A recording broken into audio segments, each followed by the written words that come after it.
with myself, introduce myself, big Arsenal fan, Ahmed Mahmood, and then my friend, my great dear friend who unfortunately supports Manchester United, Talha Sangi. Give a wave to the crowd, bro. Hello, everyone. Yeah, so this is basically just an end of season review. Obviously, the Premier League season's over now, and the Champions League, obviously, which we sadly lost, but we won the Premier League, so all good there, all good. So yeah, this is just basically an end of season review of both our clubs. Zinedine Lahore will be joining us shortly as well. He's a big Liverpool fan, so but let's get cracking on with the podcast, man. So Talha, how you been anyway? You been all right? All good, mate. Um, I think my question to you is it safe to talk about the Champions League final and Yeah, your yeah. your thoughts after the match? It is safe to talk about the Champions League final, and yeah, to be honest with you, man, I'm proud of the players. I'm proud.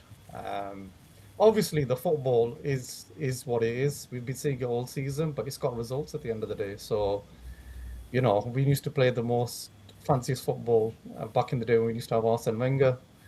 Back in, the late 2010. I'm going to say 2010, 2014. And it didn't give us any results, to be fair. So, as in, obviously, earlier in the Invincibles era, obviously, it gave us the results. But when our defense wasn't as good as what it was before, you saw how we were struggling. We were struggling a lot. But obviously, now because you see how good our defense is. You see the likes of Nkapie, Gabriel, Saliba, Timber, Mosquera as well. I thought played very well up until that mistake. But just shows you, the levels sometimes, the experience. The experience counts for a lot in Champions League finals. So. But I'm proud of the players. I do think, I'm quite confident we will win it one day. Obviously, there's that big fat zero at the moment, but give it the next 3 seasons. I'm not saying next season because you just never know. Obviously, Mourinho's at Real Madrid now, and the moves they're making at the moment, it looks like they're going to be up there next season. So, but I mean, I'm confident. I think 2006 final hurt more than this one, to be honest with you, because 2006 was end of an era. Henry was going, Sol Campbell was going. Ashley Cole as well. He ended up going to Chelsea, so that was a bit of an end of an era. That, but I'm confident with this current group, we will win the Champions League. I'm absolutely sure of it. In fact, over the next 3 seasons. Do you want me to give my two pence piece on the final? Go on, you're more than welcome to give your two pence piece in the final. From from a neutral's point of view, Mm. um, it was a pretty boring game. Yeah, it was. Yeah, And I'll be honest, I think because you scored so early, it essentially became the typical defense versus attack. Um, and you saw that. yeah, It exactly. was like watching a Sean Dyche team on steroids. That And sounds a bit look, back. that's I know it sounds like a criticism, but let's be honest. You've got to call a spade a spade. That's what it was. Mm. I think Arsenal just needed a moment to get that second goal. It Yeah. was never going to be a case of, you know, you're going to string 15 to 20 passes together from, defence into attack, especially with that PSG team. Mm. Um, but I've got to give credit where credit's due. You nullified them from Mhm. start to finish. I was gonna say we had to do what we had to do at the end of the day because Yeah, we and we're look, never going to open up. Yeah, I, because I called it from the beginning. I always said that if Arsenal score first, they're going to defend and defend for their lives. If they do get a second goal, the only way it's going to come is through a set piece. Um, didn't quite work out like that, but yeah, it was a mistake in the end. yeah, but I mean, look, again, I've got to give you credit as well because you nullified them. You did what you had to do, and it took a penalty for them to get back on level terms. But then you saw the game open up a lot more, and you saw that little chink in your armor where because you knew you had to go for it because it was either it wasn't even a case of stick or twist. You had to twist. I Um, think our problem was I think we scored too early, and then that kind of set the tone for the rest of the game. 100%. That back, yeah. If you because score great I was with Zenedine when we watched it, and those were the exact words I said. I said, sometimes you can score too early, and it's gonna take a monumental level of, mental strength to defend for 84 plus minutes because you scored within the first 6 minutes. Um, so to do that against that PSG side, but you know, their players they weren't exactly firing on all cylinders. Thought Dembele had a quiet game.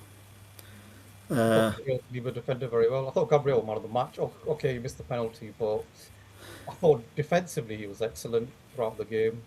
Yeah, I thought him and Joe Pancho for them were very, yeah. very good, to be fair. Yeah. Um, I think for them, Doué was probably exceptional. Yeah, yeah, he had a little skill and stuff. But I thought Hincapié dealt with it well. I think the last 25 minutes, Hincapié kind of, well, he had an injury actually. He was playing with an injury last, I think 20 Um, minutes, last 10 minutes. So, but I mean, hats off to Vitinha, João Neves. mm, Wow, those two are incredible players, man. yeah. They, You know what? From Arsenal side, I thought Lewis Kelly played very well as well. But the problem was that our attackers, we just didn't have that.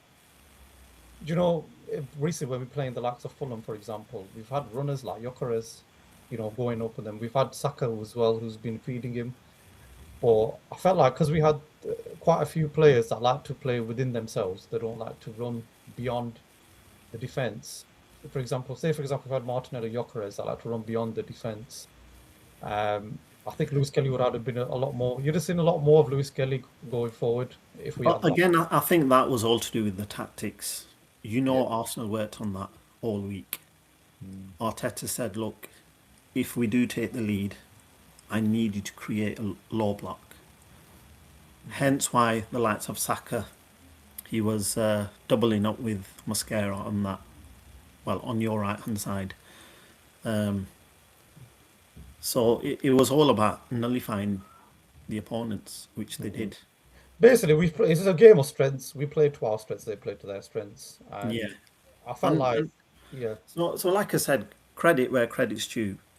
mm, But I think you can only play like that for so long. And I'm yeah, not even talking about this specific game, right? yeah. You mean next season as Okay, well? you've got over that, you've got over the line, winning the league. Yeah, Fair play. But now the real test starts. Because let's be honest, he's gone all season like this. yeah, These cheeky 1-0s or 2-1s or, these yeah. just about victories. With the exception of like Fulham and games like Yeah. that, yeah. But But yeah, the I mean, majority of the season has been like that 1-0. yeah, So there's not been a lot of games where you've blown teams away. Bayern Munich, we won off the top of my head 3-1. The Premier League wise. Yeah, yeah, And what you've got to understand now is you've got 19 other managers who are going to be looking at that and thinking, there's a way we can get past this. mm, But then that's where Arteta has to sort of prove his mettle a bit and be like, how can I change it up? Well, What's his plan B?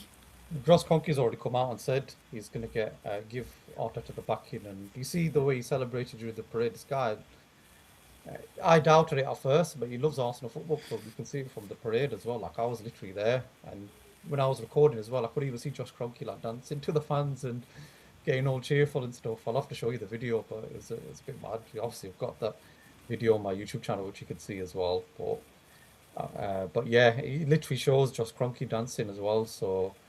They're going to back him. They are going to back him again. We spent a lot of money last season. I think we're going to spend even more this next summer as well. So I see a lot of other YouTube channels that are predicting Arsenal to retain the league, and I can see why. I can see why. I'm not saying we're definitely going to do it. I think the World Cup is going to be a bit of a stumbling block for us. I'm already hearing rumors that Saliba might be out for quite a while. He's going to have surgery as well. So Yeah, I I saw the wonder. reports of that. So I think he's Yeah, going to try to play as much games as he can.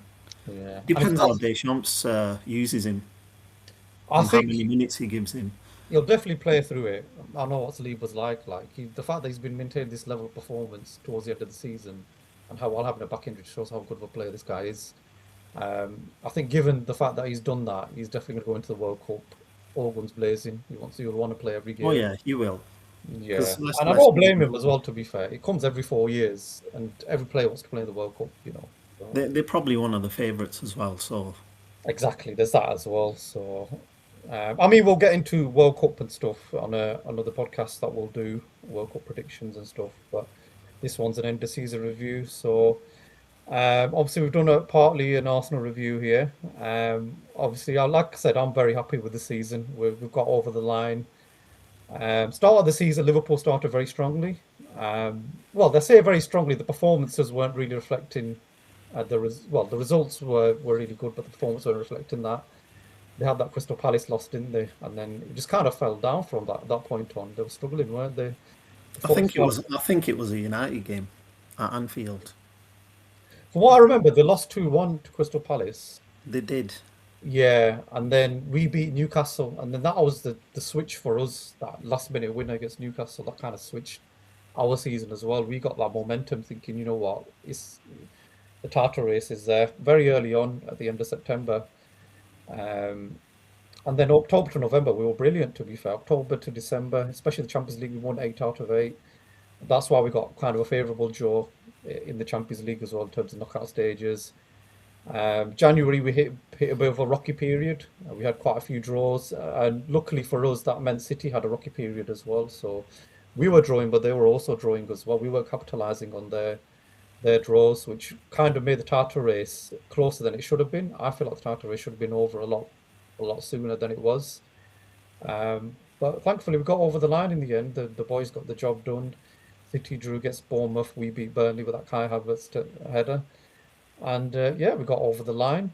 So now it's about time this team just kicks on and wins more trophies. That's all I'm asking for now. Saying that, do you think Arteta has it in him to change, or do you think he's going to carry on with this? I think he does, you know. If you look at us 22, 23, we played very open, expansive football then.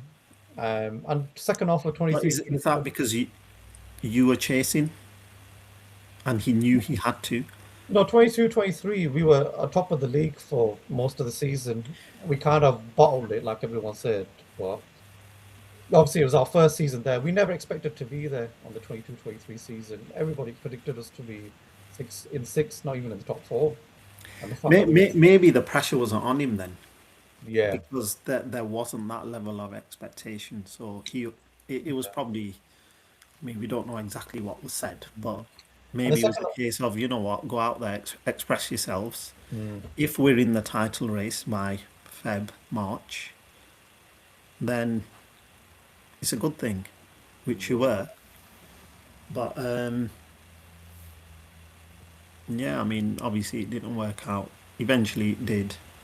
yeah. I Would mean, have been second half nice to see you bottle it again. of But course, I'll be honest, I don't think City had it in them this season. yeah. There was a bit of me that I hate admitting it, but I was like, you're probably going to win it.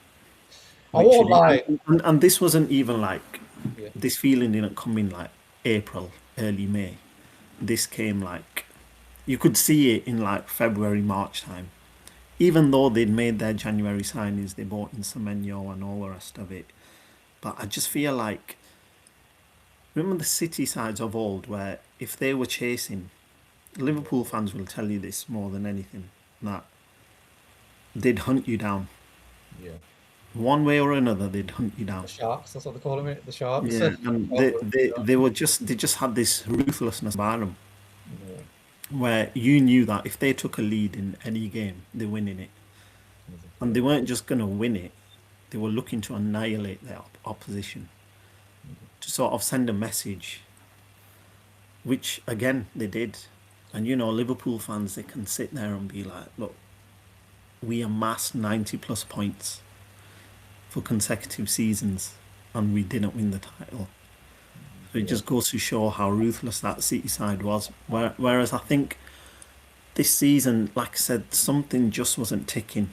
I think this season has been more traditional what a title race usually is. Like, obviously, when Sir Alex Ferguson was in charge, There were some seasons where you finished where you've won the league by about 70 plus points. I feel like that season's been that kind of season where it's traditionally like that. It's neck and neck. They have a downfall, we have a downfall. We have a downfall, they have a downfall.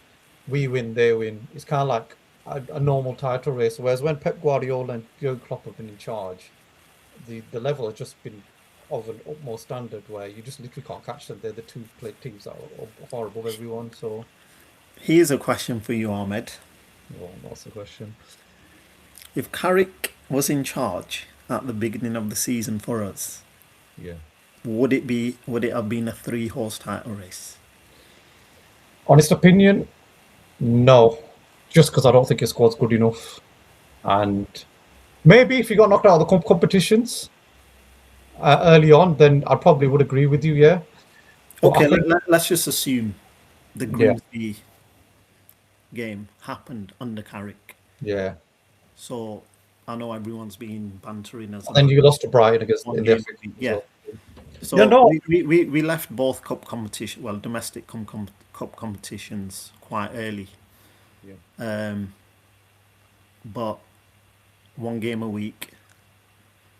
Do you think we would have? I think so, yeah. I do think you would have been up there. I don't think you'd have been good enough to win it, in my opinion. But I do think I do think, yeah, you could have been up there. But I do think next season, if you're going to be up there and challenge, I do think that squad needs improving. Your starting 11 is more than capable. Like I do feel like your starting 11 is probably as even good as City and Arsenal's. But Let me just jump in there. This yeah, sort of falls in with the our end of season review as well. yeah, Um, I think overall I was pleased. yeah. Um, Consider the let's previous season. let's be honest. It couldn't have got any worse than last season, Exactly. unless we did the impossible and became another Spurs, who Mm, just about survived. It couldn't have been any worse than last season. Because that's I true. think for us, what topped last season was just losing that Europa League final. But in a sense, it was probably a blessing in disguise. Mm. You know, I sometimes like it. you've got to look at the bigger picture, and I think it was a blessing in disguise. It hurts for Mm. more reasons than one. I think the biggest reason it hurts me is because we lost to Spurs. Yeah, That's the biggest the thing. biggest insult in the history of football. I mean, I don't know. I'd take a loss against Arsenal, Chelsea, City, even Yeah. Liverpool in the final. Mm. But Spurs, come on, man. I know, yeah. I mean, I remember the reaction after United lost, and then That's I a watched. generational piss take. Yeah, I mean, I watched AFTV, and yeah, like they were saying, they were really criticizing United fans, being like, "You lost to Spurs, Spurs out of all teams, Spurs." Like, yeah, And and then, but look, people can argue, you know, it's a final, it's one game, anything can happen, and all that malarkey. But yeah, in reality, it was that just topped the season off. That yeah, was like, you nostalgia. know what. Nostalgia, yeah.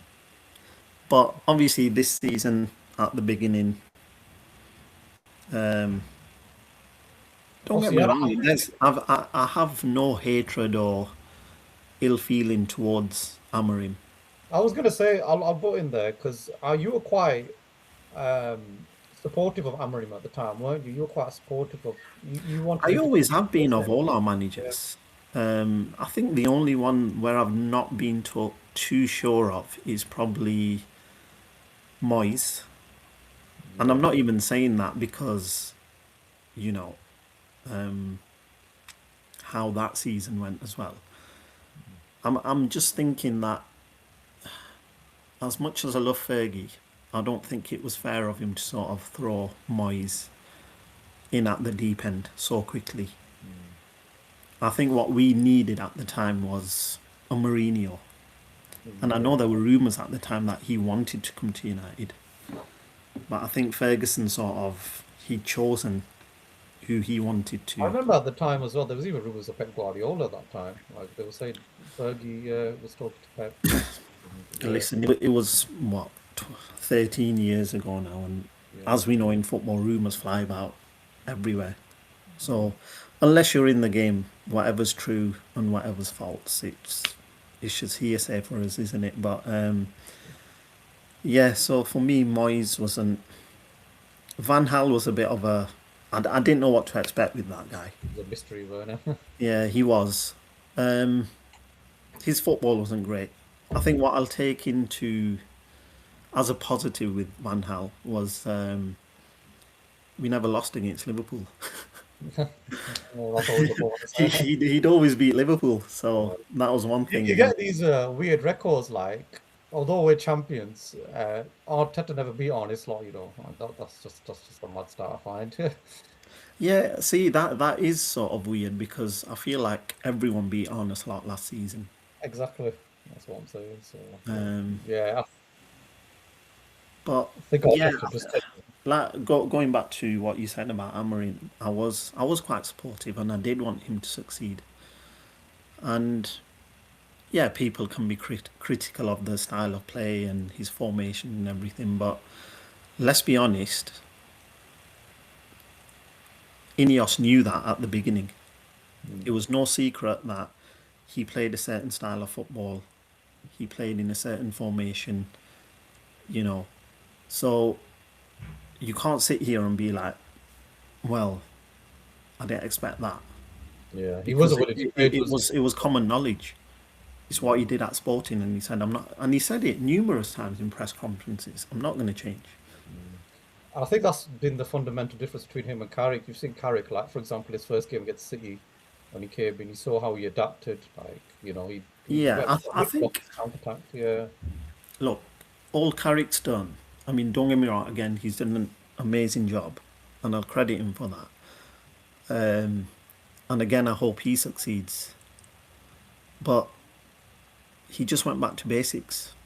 yeah, Everyone play in your preferred positions that's all it takes, isn't it? and do what you need to do. That's it. And that's what got us the results at the end of the day. Because let's be honest, like you said, our first 11 is probably quite good, but our squad depth isn't all that. Yeah, I mean, I you don't think think about it. we really have a squad. Mm, I mean, when you look at, I mean, Cobby's a great player. Casemiro was a joy to have. Quite gutted that he's left. But let's be honest, he's not a spring chicken. mm, He came to us too late. But he showed his quality. You mm. don't win all that in your career if you're just an average player. I mean, Um, I was gonna but say we say Gabriel's very good at set pieces. Casemiro was really good at set pieces as well. yeah, So good, yeah, he used to always he, get he, ahead. he had a goal in him. But then going back to squad depth, say he was to get injured or suspended, which he was a lot of the time, because he'd pick up red cards for fun. Um, who'd you back him up with? That's it. Ugarte. Yeah, Do you get me? So, he's and not good enough. I, Yeah, I, I don't. I hate being critical of, especially United players. You don't want to criticise your own, but he's not good enough for that's United, not a is he? striker as well. Like you had Sesko out, I remember for a few games towards the end of the season, and I think that department you were struggling a bit as well because you're playing Xerxes. Yeah, Yeah, because he did get an injury. I remember against Spurs when we played them at their place. yeah, Um, we finished that game with 10 men because he went off injured, but we got the draw in the end. I remember Delict scored a last-minute header. Um, but I mean, this is where you've got to credit, and it's very rare I do this, but you've got to credit Ineos because they did a lot of transfer business last season that was bang on, especially in the attacking areas. I think Cunha and Mbumo were. that's what I said as well. Like the transfer business they've done is probably the best since post Fergie, I'd say. You look at Embuemo, It's, I Cunha. think it's because they almost did what Fergie liked to do. Mm, So he'd buy the best of the rest. mm, So how we bought Berbatov from um, Tottenham, yeah. Spurs, how we bought Tevez from West Ham, and I know that wasn't a permanent transfer, but he stayed with us for a couple of Van Persie seasons. off us, yeah. And there you go, Yeah, because you weren't firing on all cylinders back then. yeah. But this is what Fergie used to do. He used to sort of, pick these players and be like, right, I'm going to use these, and that's all he used to do. You never see Ferguson bring in, like do a Liverpool for instance and spend Mm. nearly half a billion. bringing Yeah. in, Well, five, is it? six seven players. Well, with Fergie, sometimes he'd go for like the rude ones, like Cristiano Ronaldo for Sporting Lisbon, for example, and then obviously he ends up being like one of the best players in the Premier League that's ever played. Well, I think that was because of the pre-season game we had with Sporting back then. Mm. Apparently, John O'Shea, who faced him that day, was in the dressing room feeling dizzy, That's and nice. all the first team players went to Fergie and said, "You need to sign this kid," because I think you guys were on the cusp of signing him. Yeah, we were very close, very, very close, and then you guys dipped in, and then he was like, "Yeah, I'm off to United." Yeah, So. a bigger club came for him, and he said, "Right, I'm going there." Arsene Wenger likes his youth talents. When they're about 20, 22, about 18 years old. That's when we used to be. Oh, Do you know how Chelsea are right now? That's how we used to be. Like Chelsea just go for the young, no, experienced. I Yeah, think Arsenal have always been better yeah. when it comes to youth. A lot more wiser, let's say. Yeah, Yeah, I mean, I don't know what's going on at Chelsea. I think it's a shit show. yeah. To summarize it, 100%. It's almost like someone's given a 10-year-old a checkbook on Football Manager and said, "Buy who you want." 10, 2 billion. Here you go. Yeah, I and like I Garnacho think that's as what's going well. on over there. Yeah. You must be glad they got Garnacho from you because Garnacho, I don't know. This guy's awful. Like I don't rate him at all. Like Well, you know what? In a funny sort of way, we always say that was probably our signing of the season, getting rid of him, Might as well be literally because he's because awful. Yeah. he was just stinking out the place. Let's be honest, Yeah. with his stupid Instagram posts and all the rest of it. It was just a typical prima Got a donna. bit toxic, didn't it? Yeah. Someone with the ego of, he's got the Not ego of Ronaldo, but mm, you know, the talent of like I don't know, just Cleberson or something.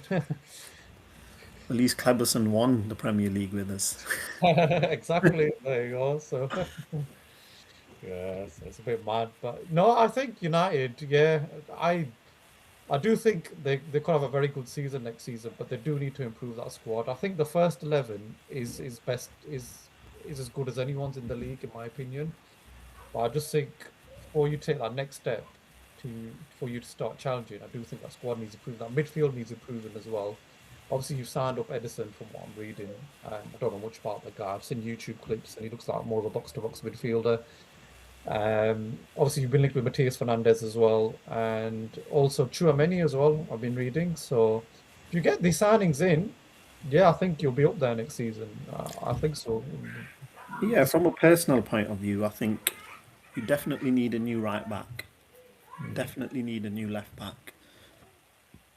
And I don't Personally, know. I think you need a I, new I centre back. think I think we need a new striker as well. Yeah. And this isn't me having a pop at Sesko. I think Sesko settled in well. I didn't expect 30 goals this season, Mm. but he's done as well as he can be. Mm. Um, but I think we need another striker. I think Zexi needs moving on. Yeah. Ugarte needs to go. I mean, we've got rid of Malacia as well.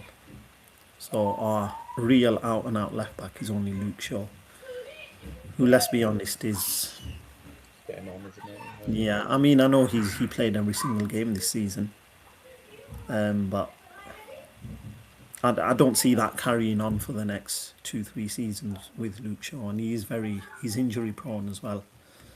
So I think left back is definitely somewhere we need to invest in. I've been hearing Lewis Hall is a name that's going looking at. Yeah, I saw a post on X yesterday where Lewis Hall was mentioned. So, but Mm. people talk on X, don't they? That's it. Yeah, they don't always get it right as well. No. Yeah, but no, I think yeah, you'll be if you improve the squad. Like I said, if you get another striker in, if you get another quality attacker in, if you get a few midfielders in, I do think you need another centre back as well because Delit's been out for a while, and I do think centre backs like Martinez has been had quite a few injury issues as well. Yeah, and it pains me because he's probably my favourite player at United, Yeah, Martinez. I do like technically he's awesome. Technically, him. and he's got that little bite in him as well, Yeah. um, Beautiful fight. which I do like. And but yeah, like you said, I think he's very he's injury prone, and I don't know what's going on with Delict. Mm. It's a bit like the Saliba one because he's got a back injury and he's had surgery. This is why we're a bit worried about Saliba because it's exactly the same thing. Yeah, but the weird thing is we never get any sort of updates on him. It's like, okay, he's out, but there's never any like, okay, so how long's he out for? Does he require surgery? Is he going through rehab? I'm pretty sure I read once the season ended, he decided to have surgery, so he's missing the World Cup. So That's yeah, I just feel like it's all a bit odd. yeah, But yeah. yeah, so I think a couple of positions in the defensive line need improving. I think we need a couple more midfielders. Um, Cobby will need support in that department. Keep on, yeah. He's come back, hasn't he? No, Yeah, he's another one who needs sacking off. yeah, Hoyland got sold today, yeah. I 38 read that. million. Yeah. So I mean, good luck to him. Um, I think it was he's young, and I think it was too soon for him. The Mhm. pressure and everything else. Um, but yeah, good luck to him. I think he'll do well in Serie A. That's what I was thinking. I think that league suits him. I don't think he's Premier League quality, in my opinion, from Yeah, what I I've mean seen. he came from Serie A, didn't he, to join us, so he knows it well. Yeah, And I think there's more than enough quality in that Napoli side to sort of guide him as well. So again, good luck to the geezer. yeah. Um, What's been your favorite game of the season, would you say, for United? ooh, I think my favourite moments were probably when Carrick started because he played City and then you guys. Mm. Yeah, I So it remember was an that. acid test for him. Um, I'm not going to say it's been the pinnacle of our season. Mm. Um, like I said, it's just been nice to see United sort of be a bit more consistent.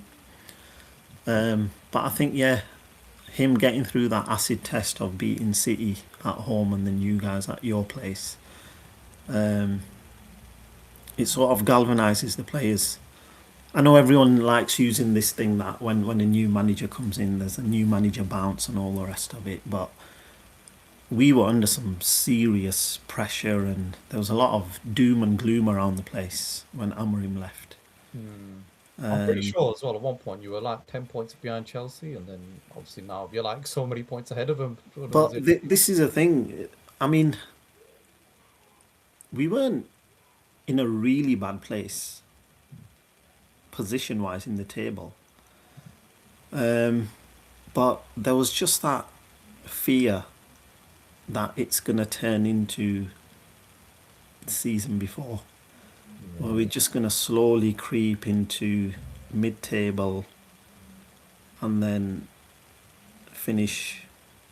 Just be another Spurs, basically.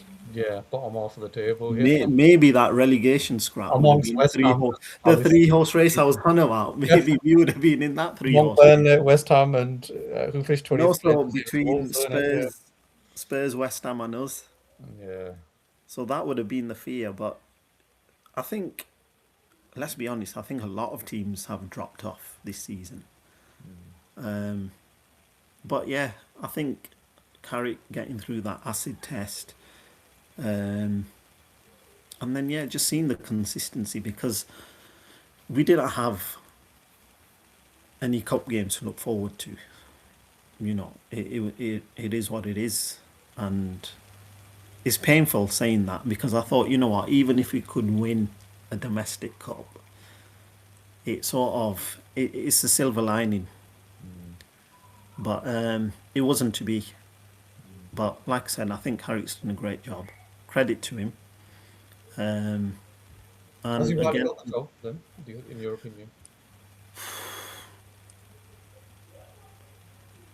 I'm still a bit, Really? Oh wow, I'm surprised by that. yeah, because I don't know, like again, I want him to do well, but you just like say you Not go in the beginning of the season, but say he has, you know, 3 or 4 points out of the first 5 games, then everyone's calling for his head.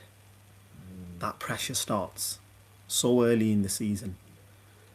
Do you get me? So, and in look, fairness, you could say I that know about I know it's the yeah. nature of managing United to be under that constant pressure, Hmm. but I just think I just don't want that to happen.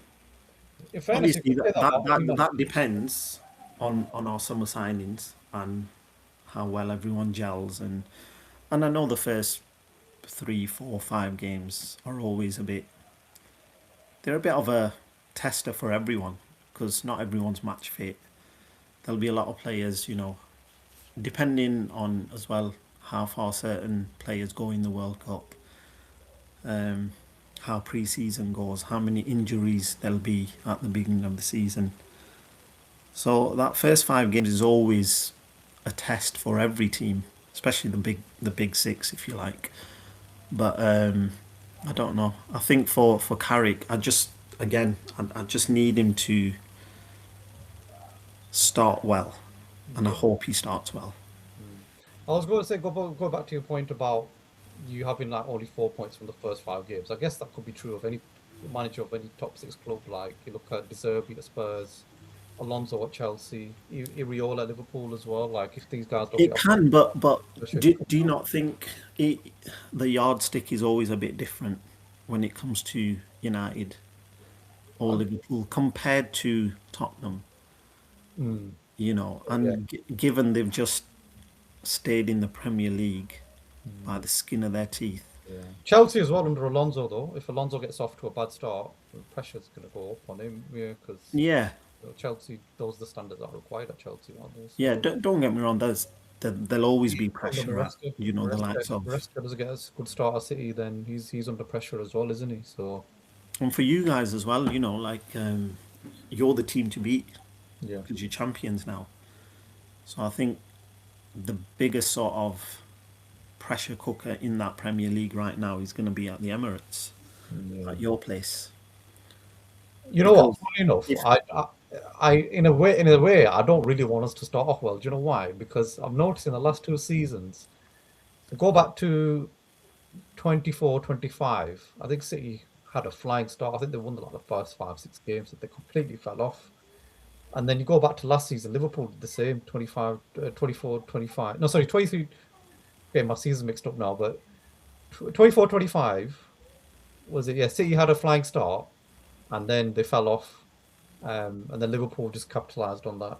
And then last season, at 25, 26, Liverpool had a fantastic start. They won like the 6 games, had a really amazing start, and then they fell off. I feel like if we have an amazing start like we did, there seems to be a trend yeah, here. but do you not think Liverpool sort of demise was coming at some point? How many conversations did we have To where be we honest said, with you, you know what, this luck's gonna run out at some point? a lot of people 'Cause are again, saying that. they weren't convincing performances when they were winning. Yeah. A They lot of people were, are saying that though, but they were just getting last minute winner after last minute winner after last minute winner. You kept yeah, thinking the but then mentality's there. Yeah. you can't do that every Yeah, single game. I get that. Yeah. Yeah, the league is not a sprint; it's a marathon. Mm. And how often are you going to rely on get bagging 90-minute winners? Poor performances. As amazing as it be, there'd come a point where it'd get exhausting as well. Mm. Where like we can't do this on a consistent basis. Where we're scoring in the 94th minute or the 100th minute. It's just not feasible.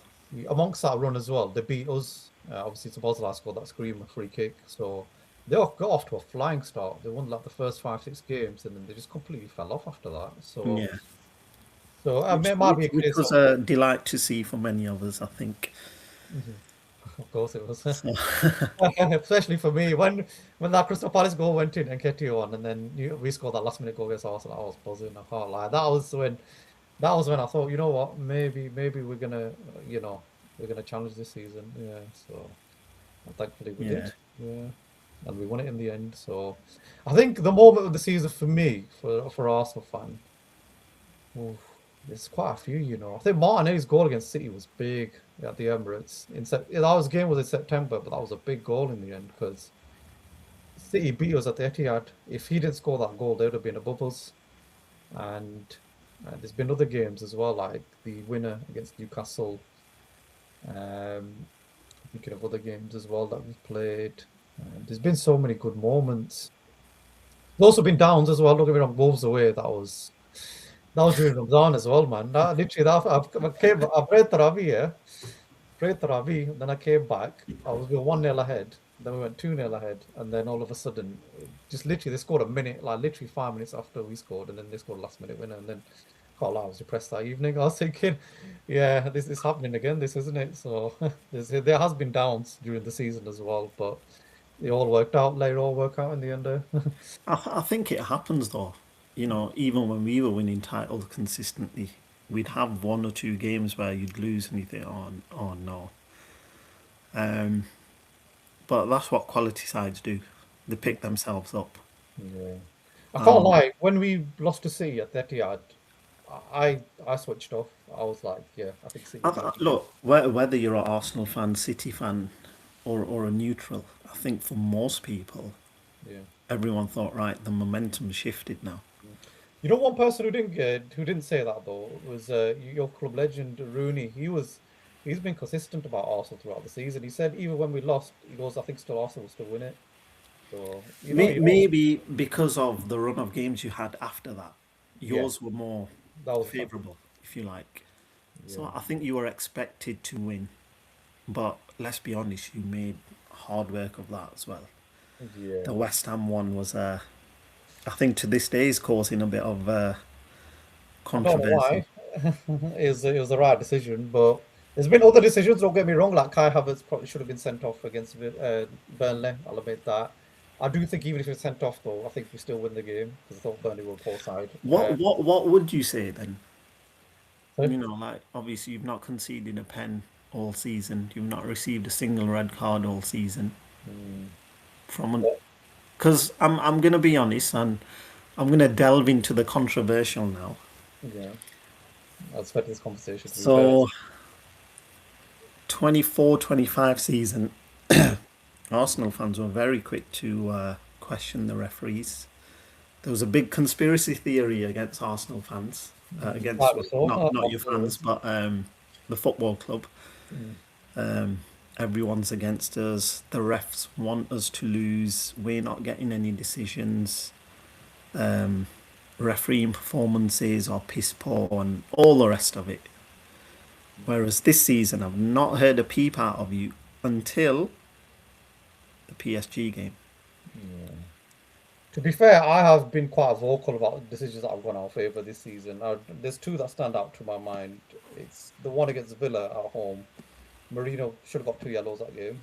I remember that very well. We were 2-0 ahead, so they could have got back into the game that game. And also the Kai Havertz one against Burnley. But you can flip the script. There has been decisions against us over the years as well, like 22-23 when we were going for the title.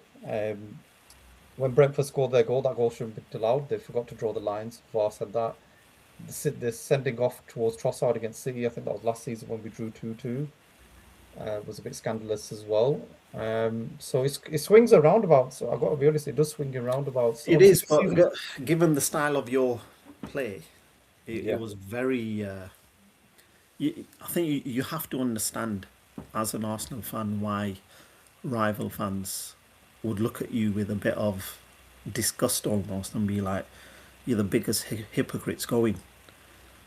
Um, there's wrestling moves going on in the penalty box whenever you get a corner or a free kick, and you've always seemed to get away with it this season. It just First depends game of on. the season against us, I'd Mm, ask, stand by. Your goal shouldn't have stood.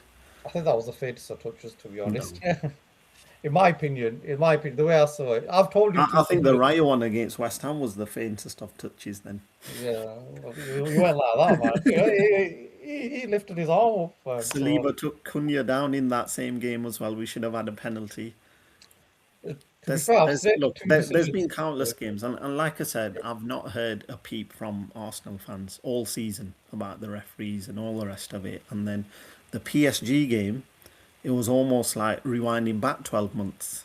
Uh, Referees are a disgrace, and he made it all about him. For You in- also had a good. I'll tell you where I'll start. Yeah, You had a corner in stoppage time first half. yeah. Saka took 3 working days to get to the corner flag. And then he stood there wondering why the hell the ref blew the whistle. The ref looked at him clearly, plain as day, and said, "Well, if you're going to take the piss, I'm going to take the piss." And I think he rightly blew the whistle. It, there's game management and all the rest of it, but it's a Champions League final, and you're taking the piss. But then on top of that, you're looking at him bemused, like, "What did I do wrong? Why have you blown the whistle?" Then we could point to when City drew against Everton. That was over the 97, 96 minutes. There was the 97th minute. Corner was given. Doku scores a worldie from that corner. So that's what I'm saying. Swings it around I about. think Sometimes in goes the hindsight, it didn't make a difference. City yeah, had to win all their games, yeah. but I'm not saying don't just I'm have it. just I'm saying touching it on the can't. point Still, where yeah. there's been a lot of discourse Mm. this season about I've seen it on a radio station, I heard it on radio stations, I've seen it on news channels and whatnot, sports channels. Everyone's Arsenal fans questioning why do rival clubs or rival fans hate us? And as a United fan, I'll give you my honest opinion. Right? If you asked me 2, 3 seasons ago, would you rather Arsenal win the league or City win the league? Without even thinking, I'm choosing Arsenal. Gun to my head, I'm choosing Arsenal. Right? No sane United fan would out and out say, "Oh yeah, I'd much rather City win the league." Yeah, but I just feel like over the past few years, you've slowly starting becoming a bit unbearable. Mm. Not you per se, Yeah. The talking about online fan base. the majority of your fan base, Yeah. um, and it's got to the point where it's exhausting, Hmm. and people want to see you fail because they'd probably take more pleasure in that than seeing a rival team win the league. Well, you see it from the pundits. Most of the pundits want to fail. You see, look at Paul Scholes, for example, and other pundits like John Obi Mikel.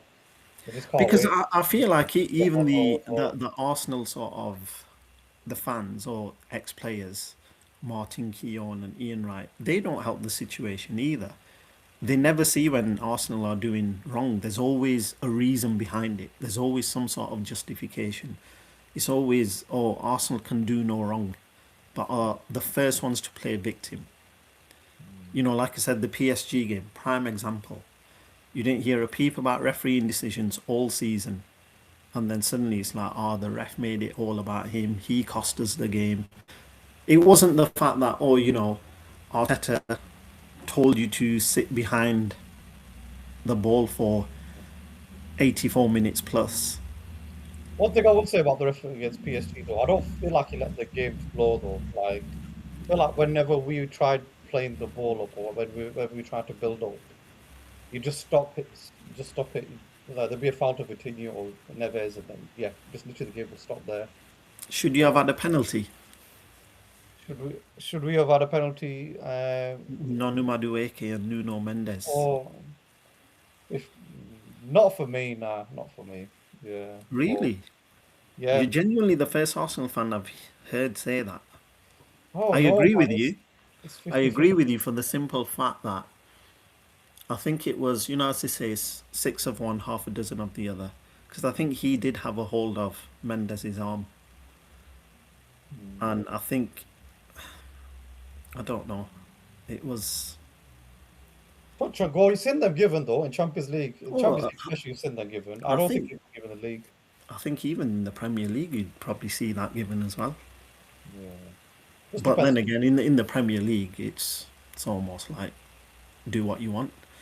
Exactly. One week it's a penalty, the next it's like no, it's a dive, and Madueke is getting a yellow card for simulation. Next minute, it's like stop VAR or like Yeah, so VAR you or just you got all this controversy, haven't you? So no, I think it was probably the correct decision. But yeah, going back to the point, I just think, yeah, you've not helped yourselves as a fan base as to why so many rival fans hate you and want to see you fail. mm, Because, like I said, I, I'd happily choose Arsenal over City winning the league. But this season, the only reason I wanted City to win it is just to see your fan base going to meltdown. Because I think that is what was going to give everyone the most pleasure. mm, And I think, you know, when you did win it, it was almost like, oh, okay, they've won it. yeah. And you see the likes of like other YouTubers now trying to demonetize our achievements. Yeah, but Yeah, you know, I've not lost sleep over it. You yeah, know, it's not hurt me in any way, shape, or form. I think when Liverpool won it, there was that sense of, oh, bloody hell, they've won it. mm, But I think with you guys winning it, it's just been like, okay. mm. It was almost like Leicester winning it. Like, Yeah, that's what I mean. See, that's what I mean. Yeah, people just try to do monetize it and saying about Leicester winning it. But in fairness, bro, this is not a pop at you or like United fans, but it has been 13 years since you guys have won it. So it's a yeah, but it's a you guys know how that feels. exactly. That's what I'm saying. That's how tough it is to win a league these days. So to demonetize it and say, "Oh, Leicester won it," do you know what I mean? It's kind of like disrespecting the achievement in essence. I feel like No, anyway. it's look, it's always a great achievement, and there's, as I said at the beginning, right, of the podcast, fair play to you. You got over the line, you won it. I don't think anyone sort of like, you know, diminishing your achievement. I Yeah. just think it's the fact that It's because like, of how loud your fan base has been, it's just been like, right, okay, whatever, you've won yeah, it, good for you. Whereas I feel like you guys are still craving that yeah. attention. Do you know what I feel like? I feel like Why are rival fans not acknowledging that we won it? Why aren't they giving us our flowers? I feel like And it's because yeah, it's almost like, you know, at work when you have that one person who just shits on everyone, yeah, and you know they're just gunning for that promotion, yeah. and because they know someone higher up, they end up getting the promotion, No, I get what you and then mean. they come into the office and then they're like, "Oh, where's the cakes?" You know, Expecting the treaties. yeah, Mm, and you know when you look at them and you think, mm. You're a knob. No one likes you. Just turn around and get Yeah. on with your day." Tell you don't And like I feel Arsenal. like that's Arsenal fans. It's just that's what it's become. Mm. You've described United fans back in 2013, 2012, No, 2011. To be fair, no. they were the I same. think with United, we just ruined a lot of people's childhoods, and I think they take more That's pleasure what in. Arsenal are doing right now, to be fair. I see it. Yeah. I wouldn't say From this so. season, from this season, It's I'm your saying first league title in what 2 22 years. years. Mm. I was going So to say my next point was if we win the Champions League next season, then it'll be like, oh, well, we've done one. Now it's what about two? What about three? What about four? It's always going to be like the next thing. You get what I mean? To diminish that kind of achievement, if you get what I'm trying to say. So, yeah, but everything after this is just ifs, buts, and maybes, isn't it? So yeah. who Don't knows? worry, it's coming, man. It's coming, the Champions League. I think next week. We could win it next season. We're in it.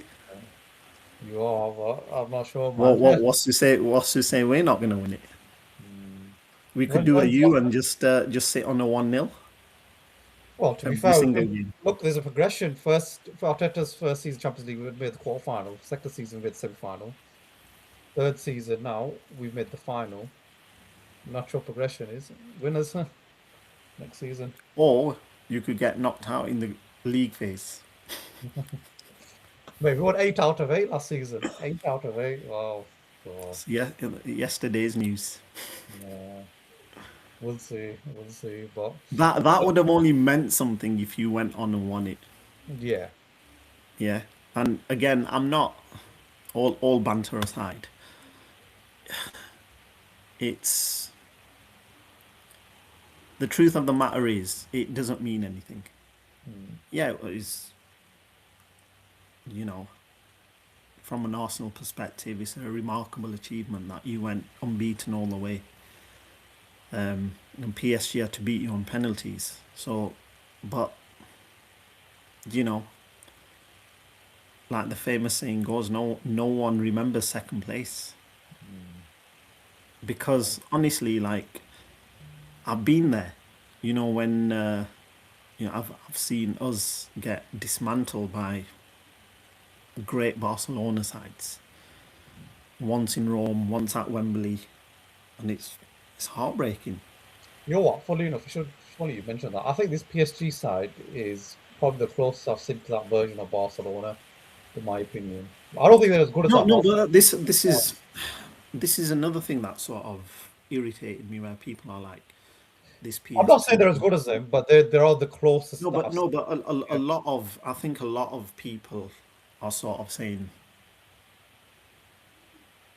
they're probably better, but I those don't think, Barcelona sides were yeah. something Come else. on, Xavi, Iniesta, like Iniesta is probably like one of the best midfielders.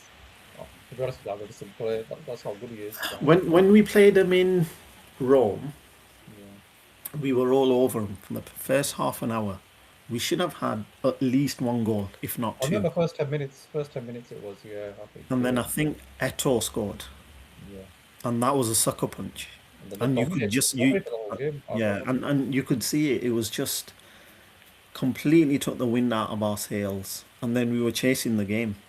I mean, Fergie even said, I remember his interview very well. He goes, like, the interview said, also Messi scored. Messi was like the player of the match. And then Fergie turned around and said, no, it was Xavi and Iniesta. Like, they just controlled the midfield. Yeah, Them two were just but controlling it. it was the fact that in that game it took a Messi header, Mm. and Messi isn't a tall lad, is he?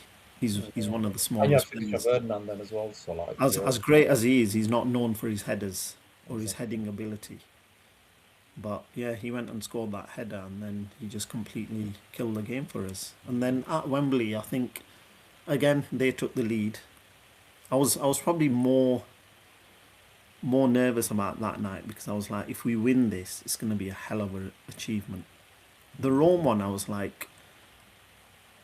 more confident. The You were Wembley expecting one, it to win. yeah, Yeah. I wouldn't even say expecting. It's always, especially in a final, it's dangerous when you're Yeah. like, I'm expecting us to win. Yeah. It's not like we were playing, no disrespect, but it's not like we were playing a Young Boys or a Bordeaux Glimt where you're expected to win. Yeah. It was a ruthless Barcelona side. But that Wembley one, again, we went 1-0 down. Rooney equalised not long after. But you could just see it that Yeah. You can see it's it coming. coming, it's coming. And it did.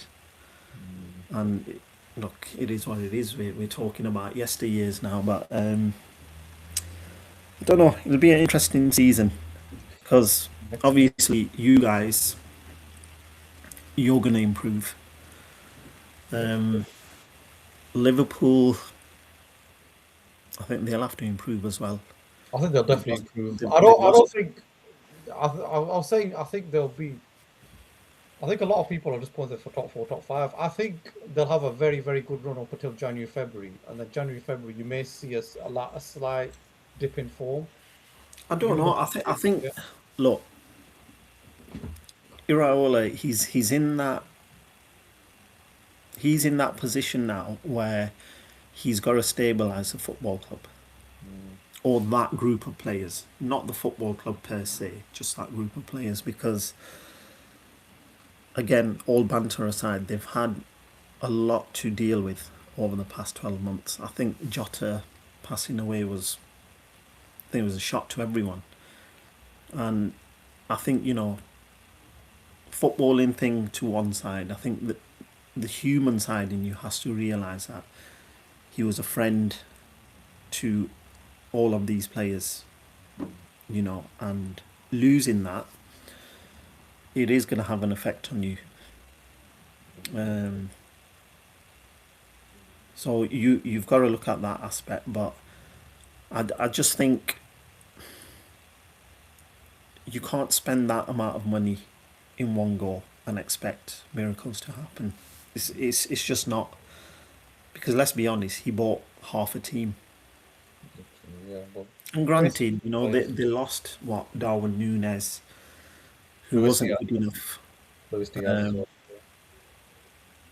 and didn't get criticised enough, in my opinion. Mm.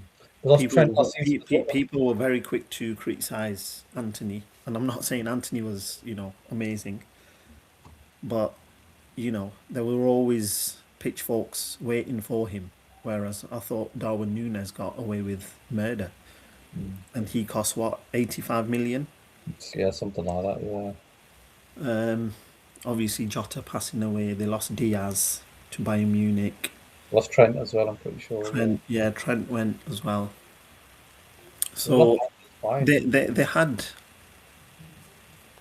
a lot to deal with, but I mean they went and spent their money, and it's obviously not worked. But I think for him, for their new manager, he's just got to stabilise that group of players now. Mm. That's all he needs to do. I think it'll be a good appointment. I do think the style of play that he'll implement will bring that fear factor back into Anfield. I think last season they lost that fear factor, didn't they, in Anfield, like, in my opinion, when I was watching them. But I do think he'll bring that back. But I do think around January, February time, they will have a really good start to the season, but January, February time, I do think they may struggle a little bit with injuries and, Can you I know, take a slight different view on it? yeah, go ahead. Thomas Frank did really well at Brentford, if you Mm, remember, yeah. and then he went to Tottenham. The only thing I'd say about that though is Thomas Frank. I always knew I didn't think he'd flop as bad as he did. But the only thing is he is literally a mid-table manager. When you look at the way he sets up his team, he's very defensive, very, you know, backwards and I think, there's no attacking intent there. controversial opinion, Yeah. I think he took a step back in his managerial career going to Tottenham. Really, Thomas Frank did. Yeah. Oh, my days, yeah, that's a bit of a statement Mate, for that. Brentford are a better side than Tottenham. Brentford haven't been fighting relegation for the past 2 seasons, That's good, but a yeah. certain club called Tottenham Hotspur have. Mm. I look at the amount of So, players Brentford lost to this season as well. They lost so many. and yeah, you can look at it's it's Spurs, and they've got a massive stadium and all the rest of it, but it doesn't mean anything, does it, when you've got a squad as bad as that? And Tottenham aren't known to splash the cash. Mm. Yeah, Daniel Levy was a shrewd businessman. That's what he was. His his main goal was probably just, look, I want to keep this club as stable as I can and make as much money out of it as I can, which he did. And even with the new owners as well, I don't know. I don't know what's going on at Tottenham. I've got no affiliation with the club, but yeah, in my honest opinion, as controversial as it may be, Thomas Frank took a step back in his managerial career going to Tottenham from Brentford. That might be the title of the video, if essentially. We'll have to see. That's your headline right there. Yeah. Thomas Frank took a step back from moving from Brentford to Tottenham Hotspur. Yeah. You heard it here first, and I guarantee most people will agree. Mm, When you look at it in hindsight, I know the size of the clubs, there's a massive difference. But when you look at the teams on the pitch, there's more stability at Brentford.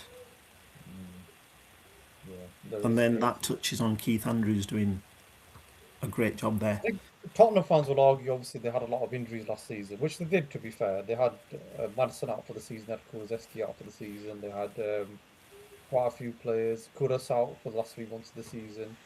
So they will argue that all these They players can have been out. argue all they want, mate.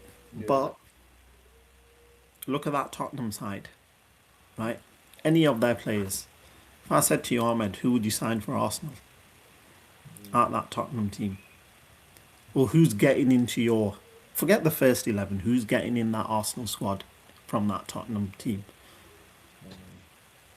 Nobody, nobody for me because obviously with the Premier League There you champions, go. they're gonna go. You've Yeah, proven my point. They're yeah, not good enough. People can say, about Madison, and I'm not diminishing his qualities. He's a good player, but he's not a great player, is he? He's not someone you'd look at and think, oh, he's gonna make the difference for me if I wanted to go out and win the title. And there's no one at Tottenham like that. Van der Ven, slight argument. mm. It's a Other bit hot than and that, cold him. Yeah, a bit hot and cold for me. Yeah.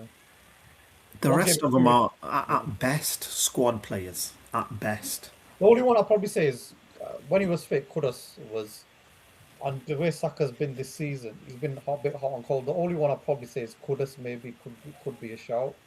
And when he's on form, but then when he's off form, then he's not that good, is he? Yeah, But but this is the thing. These aren't players that are gonna take you to the next level. right, yeah. So they, yeah. But yeah, there's your headline, mate. Yeah. Thomas Frank took a step back, going to Tottenham from Brentford. Mm. I mean, I think Zenedine was supposed to be joining us, but it looks like he's a bit occupied at the moment. Um, from the looks of it, We'll probably see him in the next one. that's fine. Yeah, when we do our World Cup predictions, I was going to wrap up the video by asking for your next season predictions. Obviously, we're doing an end of season review. Looks like we're very content with both our seasons. So like, tell me, Talha, like, what's your top six for next? Who do you think's getting relegated out of all the Premier League clubs that have been promoted and all of the Premier League clubs, and who do you think's going to finish in the top six next season, in order as well? I'll start with relegation first. So Hull have come up along with Ipswich And Coventry as well. and Coventry. Um, I like that Coventry side. Frank Lampard is in charge. Um, Yeah. yeah, he did really well with them. Hmm. And you know what? Fair play to Hull as well. I didn't have them. I know there was a whole Spygate scandal with Southampton going on, but I didn't have them getting promoted, Hmm. or they weren't my side to pick getting promoted out that playoff. No, they did well. Um, but saying that, I think the three that come up go down. Really? So you're going for Hull, Ipswich, and Coventry then? Yeah, Hmm. I'm and gonna go. Yeah. out of the three, I don't have any dislike towards any of the clubs, but out of the three, I'd like to see Coventry stay up, and I Hmm. hope they do. Just Yeah. so Tottenham I'd like to see Tottenham go down, but I don't think it'll happen. Yeah, I'd love that. I love it. I love it. Like my Yeah, Kevin. like Kevin Keegan Yeah. said. Yeah. Who special shout out? He's mentioned he got cancer Oh, yesterday. I didn't know that one. Yeah, Yeah. I so heard about John Barnes, but I didn't know about him. I've actually met John Barnes in real life as well. Kenny Dalglish as well. Yeah. He's got cancer. So Very speedy sad. recovery to both of them, man. Yeah. Very. But yeah, that's my relegation prediction there. So the Mhm. three that have come up will will go down. I Um, think I'm gonna go for. I'll go for Hull in the 20th position, Ipswich 19th, and then I actually think Coventry might just stay up. Like Sunderland stayed up last season. One of the promoter clubs might actually surprise us. I think for 18th place is going to be Crystal Palace for me, to be honest, because they've lost a lot of players, and I think Mateta might be going as well. The manager's gone as well, Oliver Glasner. So you just never know. Europa League though, so they could attract some. I'm not saying they're going to buy some superstars, but they'll most likely spend Mm. within their budget, obviously. Um, but it is a shout, very good shout actually. Yeah, they've lost a lot Um, of players. They've lost their manager as well, and I think it's going to be a bit of a transition season for them. If they're not careful, mm, they could be down there, in my opinion. that is a shout actually. Yeah. Yeah, but I think realistically, and it is unfair, but I just think those that get promoted, especially in today's day and age, Mm, just don't have the financial backing mm. or the firepower to just compete in the Premier League. I think the thing is as well, they don't really have like that. Do you know how certain clubs will have that like attractiveness to attract certain players because they've just been promoted. A lot of players will just see them, oh, they're just a promoted side. They've just been Hmm. promoted. The expectation is they'll go back down again. So there's kind of like that expectation as well that puts But players off a bit. like you said, like Sunderland have surprised Granit us. Xhaka, this they attracted Granit Xhaka to be fair. I So think for me, one of the signings of the season. 100%, yeah. Um, and I wasn't sure about Sunderland. We had a we played this prediction game at work, and I actually predicted Sunderland to go back down. They didn't look all that to me. Mm. I think they got through the playoffs, well, to the playoff final by the skin of their teeth. I think they scored a last minute goal against Coventry. Um, and then even in the final, they didn't look convincing.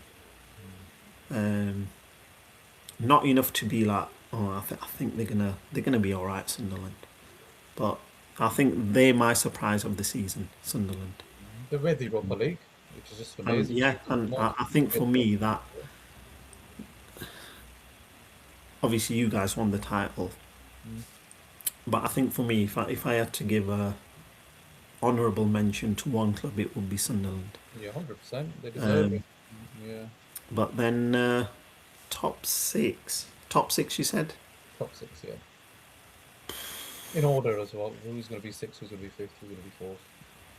Obviously, it's a bit early yet because we haven't seen the transfers, but you could kind of gauge who's what clubs are going to get who which players they're going to get and stuff. So, I think I think it's between you and City again. hmm.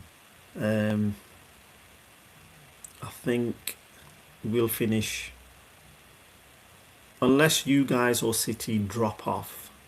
We'll either finish second or third. Um, fourth, I'm gonna go. I think the Scousers will get it. If Yeah, I'm honest. Fifth, I'm gonna go Villa, and then sixth. It's a bit of a tough one, because again, shout out to the likes of Brighton, Brentford, Bournemouth. yeah, But I think them having the European games, Bournemouth and Brighton, um, you just don't know what it's going to do to mm. their season. Um, but it's a tough one. If I had to choose, I'd probably say Chelsea. But Yeah. I that's think the that's one. only that's only because I see like the ones that have done like really well this season. So the lesser teams, if you like, that have done well. I just think playing more games, playing in Europe as well, and traveling to God knows where. Because especially in the Conference and Europa League, you could end up in Kazakhstan or, you know, Yeah, Timbuktu, yeah. do you get me? That you just don't know where they're playing. But I think that'll probably hamper their season a little. Not to the extent where I think they'll I don't think they'll be anywhere near relegation, but I don't think they'll do as well as they did this season. But then again, like you said, you know, crazier things have happened. So 100%. Yeah, I mean, nobody expected Sunderland to finish the Europa League, so anything can happen, can yeah, they? there So, you go. yeah. I think for me, I agree. I do think it will be us and City, but I've got a feeling like Liverpool are going to surprise quite a few people next season. But I think they'll get off to a very good start, but they'll tail off I towards. feel like you have a secret fear of I don't Liverpool. trust me. I don't. I do in the sense that do you know what it is? I really rate Iriola, and I did say if he goes to a top six club, I do think this guy's going to do very well. Because during the season, there were points where I thought, well, I was even doubting whether Arteta was the right guy. And I was thinking, you know what, I'm looking at Bournemouth, seeing the way they play, I'd like that at Arsenal. So the fact that they've got him, if they get the right players in as well, it's going to take a season to like kind of for him to get his methods across. But I do feel like early season you will see quite a few high scoring games, like as in they'll probably mash teams up like 3-4-0 in the season. But once the Champions League games start rolling, the Carabao Cup games will start rolling. That's when they'll probably will tail off a bit. That's when fatigue will kick in, and and then there may be injuries that lead up to it as well. So I think you might find this controversial, but I think between Arsenal and City, I think if Saliba's injury news is not that serious, I think Arsenal first, City second. I think Liverpool are up there. I think you guys, it depends on what you guys do in the transfer window, in my opinion.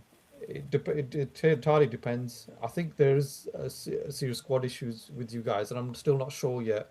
With your guys being the first time you've been in the Champions League since how long has it been now? About 3-4 years, is it? Yeah, I think 3 seasons now. It's been. Yeah. So I think there's going to be a bit of an adjustment period there in terms of how you how you contend the cup games this season. So for that reason, I'm going to put you in a close fourth, like fourth, but close third, as in like it's going to be quite tight between you, Yeah, Liverpool, and City. I think it's going to be very tight. That's what I'm trying to say.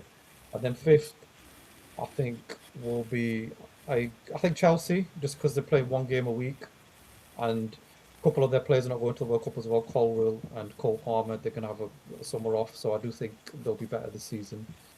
And yeah, sixth place, I'll probably agree with Aston Villa, to be fair. Yeah. I think Tottenham definitely not going to make top six, in my opinion. I just don't think they're good enough, even though they've got a really good manager. I just don't think they're good enough. I think they'll be a lot better than last season, though. I do think they'll be like mid-table at eighth or ninth place. yeah. The less said about Tottenham, the better. And after Exactly. my hot take before, if Yeah. any Tottenham fans Carlo see it, video. there's going to be pitchforks outside my house, mate. Well, so the whole of North London, the white side, gonna be at your house, literally. Yeah. So, but yeah, I think one thing I will touch on that I didn't stay on to touch on before is like your United player of the season. I can assume it's probably gonna be Bruno Fernandes, isn't it? Yeah. Yeah, definitely. I don't particularly like the hate he receives. Um, I like him, really like him. And one thing I will say is people can criticize Fernandez all they want, but Fernandez is the sort of guy where he's got a winner's mentality. People can call it sulking or whatever, but let's be honest, he's been our most consistent player ever since he joined the club. Mm, And let's not beat around the bush and lie to ourselves and say he wouldn't get into any of the top teams in Europe. that was He it, would. He'd walk into most teams. I think the one team where I think he wouldn't walk into is PSG. Every other team, so Bayern Munich, Arsenal, City, Liverpool, Chelsea, he's walking into these teams. It's the Yeah, amount of chances he creates for me. Like creates so many chances per season, doesn't it? I think it's a huge asset. Like yeah, and what I like about him is he doesn't. He'll keep trying, even if it's something audacious. You can see that he's still trying. He's not one of those that, oh, you know what, it's not working, so I'm just going to tail off a bit. Um, and that's all you can ask for. But I think I've got a special shout out to our keeper as well. the one month, yeah, he's been brilliant. Yeah, I think, look, not a lot of people expected anything from him. Truth be told, we couldn't have got worse than Onana. That's true. As harsh as it sounds, Yeah. we couldn't have got any worse than him. But as Almunia, I remember when Yeah, Almunia. so so Almunia. so, Yeah. so, so the standards were pretty. The benchmark was quite low, if I'm honest. Mm, But I think he's settled in well, mm, and I think he's made, he's saved us in a lot of games this season. I think the 4-4 we had against Bournemouth, um, he saved us in that game, made two crucial saves at the end. Preserved our half-time record, believe it or not, with them saves. Um, so special shout out to him, and yeah, Cunha as well. And I mentioned Cunha because my little lad loves him to bits. Yeah, it's top So player. yeah, so yeah, but yeah, Fernandez being top, then I think Lamon's our keeper, The Cunha's and then there. Cunha. Yeah, I think from Arsenal's perspective, it's a tough one because there's been so many good performers this season. From more from a defensive perspective, more than an attacking one. It's hard to pick a number one, but for me personally, I it's you see you go online to other videos, they always have contrasting opinions. But for me, I think Saliba number one for me. Just this guy's. I don't think he's very underrated. He wasn't even the fair player of the year, but when you watch him, it's so normal for him to defend so well, and like he's just every game you watch him, he gives at least an 8 out of 10, and I think that's what separates world class from the rest of the players. The fact that they're able to perform week in, week out, and still give that level of consistency.